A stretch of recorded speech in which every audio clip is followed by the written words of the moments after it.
आखाती देशात सुरू असलेल्या युद्धाच्या झळा महाराष्ट्राला बसतायत। राज्यातील अनेक ठिकाणी गॅस सिलेंडरसाठी नागरिकांनी रांगा लावलेल्या आहेत।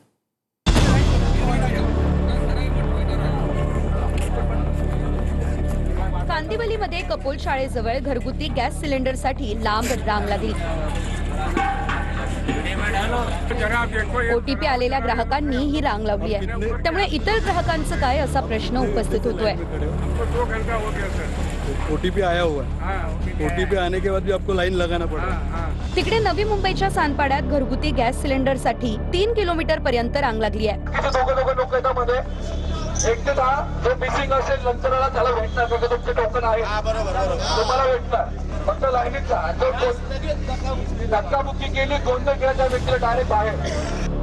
मुरबाडमध्ये गॅस सिलेंडर घेण्यासाठी नागरिकांची प्रचंड झुंबड पाहायला मिळाली।